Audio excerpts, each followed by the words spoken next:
जीवनलाई यदि सरल र सहज बनाउनु छ भने सबैभन्दा पहिला आफ्ना आँखा र आफ्नो कान बन्द गर्नुहोस्।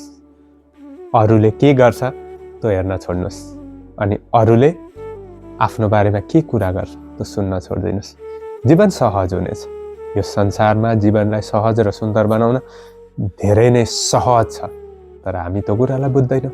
त्यही नबुझेको कारणले जीवन सधैँभरि दुःखको बाटोमा हिँडिरहेको हुन्छ। सुख पाउनको लागि हामी हरपल दुखी भइरहेका हुन्छौँ अनि खुसी कहिले पाउनु? त्यो दुखी हुनुको सट्टा खुसी आफै भइदिने हो भने सुख त त्यसै आउँछ। अरूको जीवन जस्तै आफ्नो जीवन बनाउने बानीलाई छोडिदिउँ अनि मात्र जीवनमा खुसी मिल्छ।